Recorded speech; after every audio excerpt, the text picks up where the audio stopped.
Hello guys, स्वागत है आप सभी का आपके अपने YouTube channel as smart classes में। आज के इस वीडियो में हम संस्कृत में कवियों एवं लेखकों की रचनाएं देखेंगे। आप लोगों को पता ही होगा कि जो जितने भी टीचिंग एग्ज़ाम्स होते हैं उसमें संस्कृत का जो पेपर आता है उसमें कवियों एवं लेखकों की रचनाओं से 2-3 क्वेश्चन पूछे जाते हैं। तो आज हम ये कवियों एवं लेखकों की रचनाएं कंप्लीट करेंगे। वीडियो को लास्ट तक ज़रूर देखिएगा। वीडियो पसंद आए तो वीडियो को लाइक करें और ज़्यादा से ज़्यादा शेयर करें। जिसने भी चैनल को सब्सक्राइब ना किया हो कर लीजिए और साथ ही बेल आइकन को भी प्रेस कर लीजिए ताकि नेक्स्ट वीडियो की अपडेट आपको टाइम पर मिलती रहे। इस वीडियो से रिलेटेड पीडीएफ प्राप्त करने के लिए ये है हमारा व्हाट्सअप नंबर। इसमें अपना नाम और नंबर लिखकर सेंड कीजिए जिससे आपको हमारे व्हाट्सअप ग्रुप में ऐड कर दिया जाएगा और इससे रिलेटेड पीडीएफ आपको प्राप्त हो सकेंगे। स्टार्ट करते हैं आज का टॉपिक, संस्कृत कवियों एवं लेखकों की रचनाएं। सबसे पहले हम देखेंगे महाकाव्य। किसने कौन सा महाकाव्य लिखा था? फर्स्ट है महर्षि वाल्मीकि का रामायण। महर्षि वाल्मीकि ने रामायण लिखा था। रामायण में 7 कांड हैं। कितने कांड हैं? 7 कांड हैं। ध्यान दीजिएगा, ये तुलसीदास वाली रामायण नहीं है, यह संस्कृत की महर्षि वाल्मीकि की रामायण है। इसका एक और नाम है चतुर्विंशति सहस्त्री संहिता। चतुर्विंशति मतलब 24 हुआ, सहस्त्री संहिता मतलब सहस्त्री मतलब 1000, संहिता मतलब श्लोक, मतलब इसमें 24,000 श्लोकों का यह संग्रह है। कितने हजार श्लोक है इसमें? 24,000, इसीलिए इसका नाम चतुर्विंशति सहस्त्री संहिता पड़ा है। लौकिक संस्कृत साहित्य का प्रथम ग्रंथ है ये, इसीलिए इसको आदि ग्रंथ भी कहा जाता है। क्या कहा जाता है? आदि ग्रंथ। और ये जो महर्षि वाल्मीकि जी हैं इनको आदि कवि कहा जाता है। तो ये फर्स्ट महाकाव्य हो गया। दूसरा देखेंगे वेदव्यास। वेदव्यास का है महाभारत। महाभारत में 18 पर्व हैं और महाभारत का एक और नाम शत सहस्त्री संहिता है। शत मतलब 100, सहस्त्री मतलब 1000 और संहिता मतलब श्लोक, मतलब 100,000 श्लोकों का संग्रह। 100,000 को हम 1,00,000 भी कह सकते हैं। तो ये जो महाभारत है इसमें 1,00,000 श्लोकों का संग्रह है। इसमें 18 पर्व हैं और इसी के ही भीष्म पर्व में गीता है। गीता में 18 अध्याय होते हैं, तो इसी के जो भीष्म पर्व है उसमें 18 अध्यायों वाली गीता है। तो ये भी इम्पोर्टेंट पॉइंट है कि गीता किसमें है, तो महाभारत के भीष्म पर्व में। और इसमें 1000 श्लोक हैं। रामायण में महाभारत में 1,00,000 श्लोक हैं और रामायण में 24,000 श्लोक हैं। नेक्स्ट देखेंगे कालिदास के कुमार संभवम और रघुवंशम। कालिदास ने 2 महाकाव्य लिखे। कौन कौन से? कुमार संभवम और रघुवंशम। कुमार संभवम मतलब कुमार कार्तिकेय का जन्म। किसका वर्णन है इसमें? कुमार कार्तिकेय के जन्म का वर्णन है, जिसमें नायक के रूप में शिवजी हैं और नायिका के रूप में पार्वती हैं। कुमार संभव में 17 सर्ग हैं और रघुवंशम में 19 सर्ग है। रघुवंशम में रघुवंश का वर्णन है और इसमें 19 सर्ग हैं। तो ये हो गए कालिदास के 2 महाकाव्य। नेक्स्ट है अश्वघोष। अश्वघोष के कौन कौन से महाकाव्य हैं? बुद्धचरितम और सौंदर्यानंद। बुद्धचरितम में 28 सर्ग हैं और सौंदर्यानंद में 18 सर्ग हैं। सर्ग वैसे पूछे नहीं जाते लेकिन फिर भी बताते चल रहे हैं, तो सुन लीजिए, क्या दिक्कत है। तो ये हो गए अश्वघोष के बुद्धचरितम और सौंदर्यानंद। नेक्स्ट है भारवी। भारवी का है किरातार्जुनीयम और श्रीहर्ष का है नैषधी चरितम और माघ का है शिशुपाल वधम। ये तीनों ही को संयुक्त रूप से बृहत्त्रयी कहा जाता है। अगर कभी क्वेश्चन में पूछ ले कि बृहत्त्रयी के अंतर्गत कौन कौन से आते हैं, तो भारवी का किरातार्जुनीयम, श्रीहर्ष का नैषधी चरितम और माघ का शिशुपाल वधम। तीनों ही इंपॉर्टेंट हैं, याद कर लीजिएगा। किरातार्जुनीयम जो है इसमें 18 सर्ग हैं, नैषधी चरितम में 22 सर्ग हैं और ये जो शिशुपाल वधम है इसमें 20 सर्ग हैं। इन तीनों को ही महाभारत की कथा से लिया गया है। किरातार्जुनीयम को वन पर्व से लिया गया है और नैषधी चरितम को भी वन पर्व से लिया गया है और शिशुपाल वधम जो है यह सभा पर्व से, महाभारत के सभा पर्व से लिया गया है। नेक्स्ट देखेंगे पाणिनि। पाणिनि की है जाम्बवती विजयम। पाणिनि तो वैसे अष्टाध्यायी के लिए विख्यात हैं, लेकिन यहाँ पर पाणिनि का एक महाकाव्य भी है जाम्बवती विजयम। इसका एक और नाम है पाताल विजयम। तो अगर कभी पूछ ले कि पाणिनि का महाकाव्य कौन सा है, तो लगाइएगा जाम्बवती विजयम, या इसी की जगह अगर पाताल विजयम लिखा हो तो वो भी सही है। नेक्स्ट है कात्यायन वररुचि। इनका कौन सा महाकाव्य है? स्वर्गारोहणम। कात्यायन को वार्तिककार भी कहते हैं। कात्यायन ने जो पाणिनि का अष्टाध्यायी है उस पर वार्तिक लिखा था, तो ये उसके लिए विख्यात हैं। लेकिन इनका जो महाकाव्य है वह कौन सा है? स्वर्गारोहणम। नेक्स्ट है पतंजलि। पतंजलि का कौन सा महाकाव्य है? महानंद काव्य। इन्होंने पाणिनि के अष्टाध्यायी में भाष्य लिखा था, तो इनको भाष्यकार कहते हैं, लेकिन इन्होंने यहाँ पर महाकाव्य कौन सा लिखा है? महानंद काव्य। नेक्स्ट देखेंगे कुमारदास। कुमारदास की रचना है जानकी हरणम। जानकी हरणम रामायण की कथा से ली गई है और इसमें क्या है, सीता जी का जो हरण हुआ था रावण के द्वारा उसका वर्णन किया गया है। नेक्स्ट रत्नाकर। रत्नाकर की है हरि विजयम। हरि मतलब शंकर जी, विजयम मतलब विजय, मतलब शंकर जी की विजय का वर्णन। इसमें शंकर जी के द्वारा अंधकासुर का जन्म और उसके संहार की कथा का वर्णन किया गया है। नेक्स्ट है हरिसेन। हरिसेन की रचना है प्रयाग प्रशस्ति। नेक्स्ट प्रवरसेन। प्रवरसेन की है सेतुबंध। ये प्रवरसेन जो हैं ये प्रवरसेन प्राकृतिक महाकवि हैं और इन्होंने प्राकृतिक भाषा में ये पहला महाकाव्य लिखा है सेतुबंध। अगर कभी पूछा जाए कि प्राकृतिक भाषा में पहला महाकाव्य कौन सा है तो प्रवरसेन का सेतुबंध, इसमें इंपॉर्टेंट है प्राकृतिक भाषा में पहला महाकाव्य। नेक्स्ट है भरतमेंठ ने लिखा है हैग्रीवध। हैग्रीवध किसका महाकाव्य है? भरतमेंठ का। नेक्स्ट क्षेमेंद्र, रामायण मंजरी और भारत मंजरी। आगे और भी रचनाएं पढ़ेंगे क्षेमेंद्र की। तो यहाँ पर महाकाव्य जो है क्षेमेंद्र के वह हैं रामायण मंजरी और भारत मंजरी। नेक्स्ट है बिल्हड़। बिल्हड़ की है विक्रमांक देव चरित। नेक्स्ट देखेंगे कल्हड़। कल्हड़ की है राजतरंगड़ी। कल्हड़ जो हैं ये एक कश्मीरी कवि हैं और इन्होंने जो राजतरंगड़ी लिखा है इसमें इन्होंने तत्कालिक कश्मीरी राजाओं का वर्णन किया था। वहाँ के जो कश्मीरी राजा थे उनके समय में उनका वर्णन किया था। नेक्स्ट है अभिनंद। अभिनंद की कादम्बरी सार है और रामचरित है। कि रामचरित मानस वाला रामचरित नहीं बल्कि इनकी अलग से एक रचना रामचरित है। नेक्स्ट है पद्मगुप्त। पद्मगुप्त की रचना है नव साहसांक चरित। तो ये कंप्लीट हुए महाकाव्य। अब हम आगे देखेंगे काव्य शास्त्री ग्रंथ। काव्य शास्त्र कौन कौन से हैं? तो सबसे फर्स्ट है आचार्य भरत का नाट्यशास्त्र। इम्पॉर्टेंट है ये। नाट्यशास्त्र जो ग्रंथ है इसी में इन्होंने रस का वर्णन किया था 6वें अध्याय में। किस अध्याय में किया था? 6वें अध्याय में।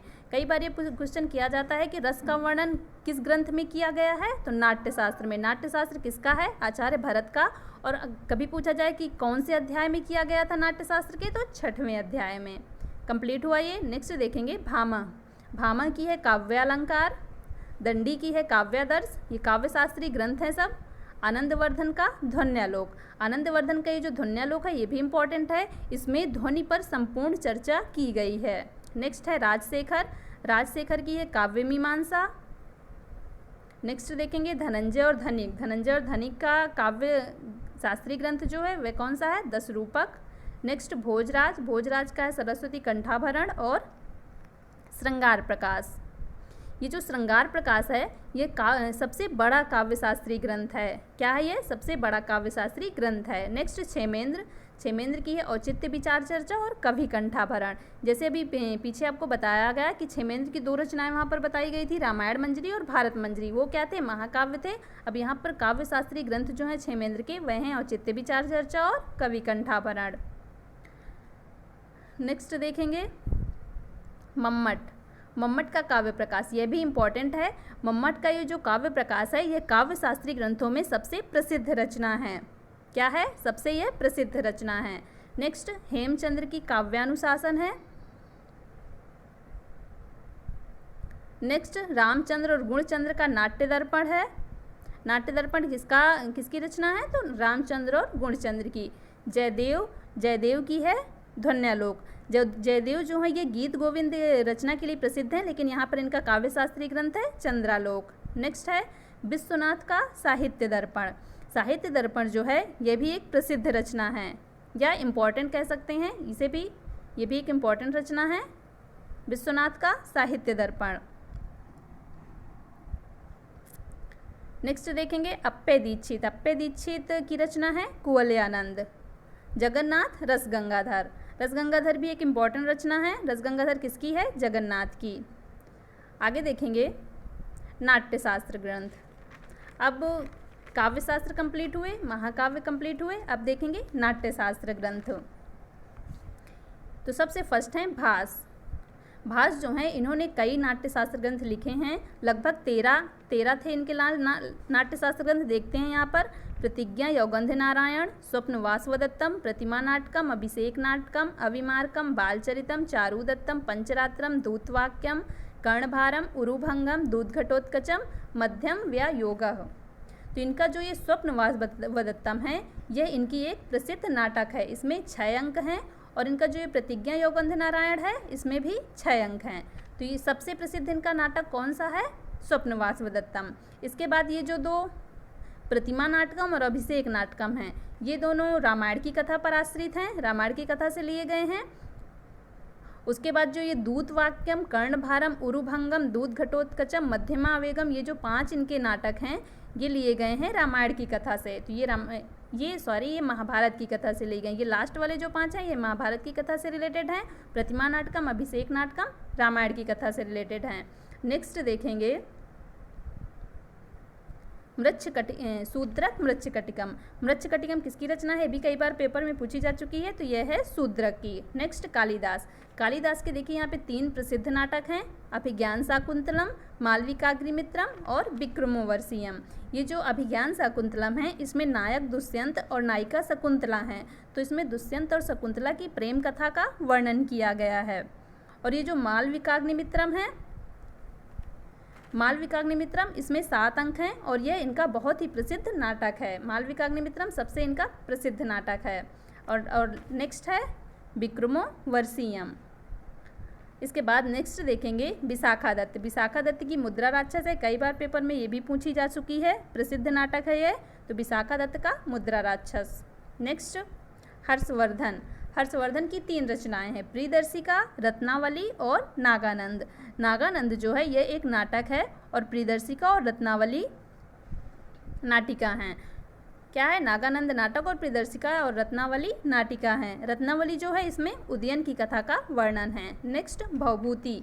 भवभूति की 3 रचनाएं हैं यहाँ पर, मालती माधव, महावीर चरितम, उत्तर रामचरितम। तो इनकी जो ये उत्तर रामचरितम है ये एक इम्पॉर्टेंट रचना है, ध्यान दीजिएगा। उत्तर रामचरितम किसकी रचना है? भवभूति की। इसमें राम और सीता की कथा का वर्णन है, लेकिन उनकी उत्तर की कथा का वर्णन है। मतलब जब वे वनवास से लौट आते हैं रावण का वध करके, जब वे राज्य ग्रहण कर लेते हैं तो उसके बाद की कथा का यहाँ पर वर्णन है।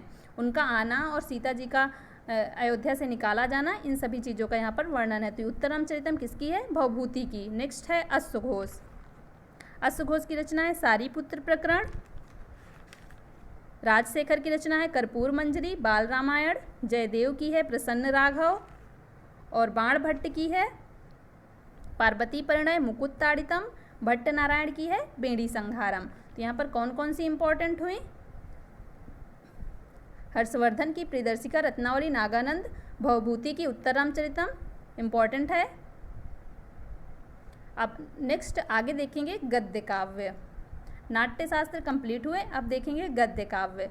तो गद्य काव्य में सबसे पहली रचना हो गई दंडी। दंडी की कौन कौन सी रचनाएं? 10 कुमार चरितम और अवंती की सुंदरी कथा, अवंती सुंदरी की कथा और 10 कुमार चरितम। तो ये हो गए दंडी के 2 गद्य काव्य। नेक्स्ट है सुबंधु। सुबंधु की वासवदत्ता, बाण भट्ट की कादम्बरी और हर्षचरितम। ये दोनों देखिए प्रसिद्ध रचनाएं हैं बाण भट्ट की, इंपॉर्टेंट है। कादम्बरी और हर्षचरितम दोनों ही बाण भट्ट की रचनाएं हैं। नेक्स्ट है अंबिका दत्त व्यास की शिवराज विजय।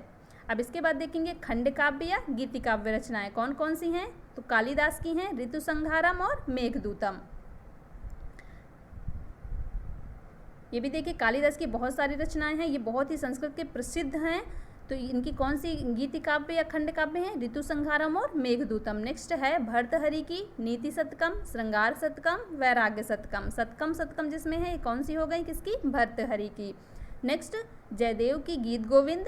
जयदेव जो है गीत गोविंद के लिए प्रसिद्ध है, ये भी एक इम्पॉर्टेंट रचना है, इसे भी ध्यान दीजिएगा। गीत गोविंद की रचना किसने की? जयदेव ने। नेक्स्ट है हाल की गाथा सप्तशती। इसमें 7 सतियों की कहानी है और इसे किसने लिखा था? हाल ने। नेक्स्ट धोई पवनदूत। धोई की रचना है पवनदूत। अब आगे देखेंगे बिल्हड़। बिल्हड़ की है यहाँ पर चौर पंचासिका। कौन सी रचना है बिल्हड़ की? चौर पंचासिका। महाकाव्य में हमने देखा था बिल्हड़ की एक रचना विक्रमांक देव चरित, या और यहाँ पर हो गई चौर पंचाशिका। नेक्स्ट है मयूर भट्ट की सूर्य शतकम। तो यहाँ से कंप्लीट हो गए खंड गीति काव्य और खंड काव्य। अब नेक्स्ट देखेंगे कथा साहित्य। तो कथा साहित्य में फर्स्ट है विष्णु शर्मा की पंचतंत्र। ये इम्पॉर्टेंट है, मोस्ट इम्पॉर्टेंट है, कई बार पेपर में पूछा जा चुका है। पंचतंत्र किसकी रचना है? तो विष्णु साहित्य की। और क्या है ये एक कथा है। नेक्स्ट गुड़ाढ्य की है बृहत कथा, क्षेमेंद्र की है बृहत कथा मंजरी। पीछे क्षेमेंद्र की कई रचनाएं पढ़ चुके हैं, तो यहाँ पर क्षेमेंद्र की कौन सी है? बृहत कथा मंजरी। यहाँ पर भी देखिए मंजरी लगा है। नेक्स्ट है सोमदेव की है कथा सरित सागर। नेक्स्ट देखेंगे बल्लाल सेन की है भोज प्रबंध। नारायण पंडित की है हितोपदेश। विद्यापति की है पुरुष परीक्षा और आर्य सूर की है जातकमाला। आगे देखेंगे दर्शन शास्त्र। दर्शन ग्रंथ में भी कुछ रचनाएं हैं, जैसे कपिल की रचना है सांख्य सूत्र। ऐसे पूछा जाएगा कि सांख्य सूत्र किसकी रचना है? तो कपिल की। मीमांसा सूत्र है जैमिनी की। वैशेषिक सूत्र है कणाद की। ब्रह्म सूत्र है बदरायण की। योग सूत्र है पतंजलि की। योग पतंजलि, ये तो आप लोग आराम से याद कर सकते हैं, योग सूत्र पतंजलि। न्याय सूत्र भाष्य है ईश्वर कृष्ण की। तत्व चिंतामणि है गंगेशोपाध्याय की। तत्व कौमुदी है वाचस्पति मिश्र की। नेक्स्ट देखेंगे कुछ व्याकरण ग्रंथ। व्याकरण ग्रंथों में जैसे सबसे पहले आ गया पाणिनि की कौन सी रचना है? अष्टाध्यायी। अष्टाध्यायी जो है इसमें 8 अध्याय हैं। प्रत्येक अध्याय में 4-4 पाद हैं, तो कुल मिलाकर इसमें कितने पाद हुए? 32 पाद। 8 अध्याय, प्रत्येक अध्याय में 4-4 पाद, तो मतलब 8 चौको 32 पाद हुए। इसमें लगभग 4000 सूत्र हैं। पाणिनि ने इसमें 4000 सूत्रों का संकलन किया है, तो इसीलिए पाणिनि को सूत्रकार भी कहा जाता है। तो ये हो गया पाणिनि की अष्टाध्यायी। अब नेक्स्ट है पतंजलि की महाभाष्यम। ये पाणिनि की जो अष्टाध्यायी है, इसी में ही पतंजलि ने विस्तृत भाष्य लिखा है, जिसे महाभाष्य कहते हैं। इसीलिए पाणिनि को भाष्यकार भी कहते हैं। क्या कहते हैं इनको? भाष्यकार, क्योंकि इन्होंने अष्टाध्यायी पर विस्तृत भाष्य, अष्टाध्यायी के जो 4000 सूत्र हैं उस पर विस्तृत भाष्य लिखा है। तो ये हो गई पतंजलि की महाभाष्यम। नेक्स्ट है भट्टोजी दीक्षित की देखिए 2 पुस्तकें हैं यहाँ पर, सिद्धांत कौमुदी और प्रौढ़ मनोरमा। भट्टोजी दीक्षित जो हैं, इन्हें वृत्तिकार के नाम से भी जाना जाता है। ये जो पाणिनि की अष्टाध्यायी थी, इनके सूत्रों पर इन्होंने वृत्ति लिखी थी, इसीलिए इनको वृत्तिकार के नाम से जाना जाता है। और इनकी जो प्रसिद्ध रचना है वह है सिद्धांत कौमुदी। तो सिद्धांत कौमुदी किसकी है? भट्टोजी दीक्षित की। अब नेक्स्ट देखेंगे इन्हीं से रिलेटेड वरदराज जो है, इनकी रचनाएं हैं लघु सिद्धांत कौमुदी, मध्यम सिद्धांत कौमुदी और सार सिद्धांत कौमुदी। ध्यान दीजिएगा, जो खाली सिद्धांत कौमुदी है वह है भट्टोजी दीक्षित की, और जो लघु, मध्यम और सार है वह हो गई वरदराज की। नेक्स्ट है हेमचंद्र की रचना है शब्दानुशासन। नेक्स्ट भर्तहरि की रचना है वाक्य पदीयम। आगे देखेंगे अन्य महत्वपूर्ण ग्रंथ। कुछ और भी महत्वपूर्ण ग्रंथ हैं, जैसे मनु की है मनुस्मृति। कौटिल्य की अर्थशास्त्र, ये तो सबको पता है कि अर्थशास्त्र किसकी है? कौटिल्य की। चरक संहिता। सुश्रुत संहिता। आचार्य पिंगल छंद सूत्र। अब जो छंद पढ़ाए जाते हैं आप लोगों को, उसमें कई बार पूछा जाता है कि छंद सूत्र की रचना किसने की थी? छंद सूत्र को देने वाले कौन हैं? तो कौन है? आचार्य पिंगल ऋषि। तो इम्पॉर्टेंट है ये। नेक्स्ट देखेंगे यास्क की निरुक्त है। आचार्य लगद की वेदांग ज्योतिष है। वात्स्यायन की कामसूत्र, ये भी देखिए एक प्रसिद्ध है, कामसूत्रम वात्स्यायन की। वल्लभाचार्य की है अणुभाष्यम। भास्कराचार्य की है लीलावती और बीजगणित। तो ये कुछ अन्य महत्वपूर्ण ग्रंथ कंप्लीट हुए। तो आज का वीडियो कंप्लीट होता है। वीडियो पसंद आया हो तो वीडियो को लाइक कर दें और ज़्यादा से ज़्यादा शेयर कर दें। जिसने भी चैनल को सब्सक्राइब ना किया हो कर लीजिए, और साथ ही बेल आइकन को भी प्रेस कर लीजिए, ताकि नेक्स्ट वीडियो की अपडेट आपको टाइम पर मिलती रहे। मिलते हैं नेक्स्ट वीडियो पे। Thank you so much guys.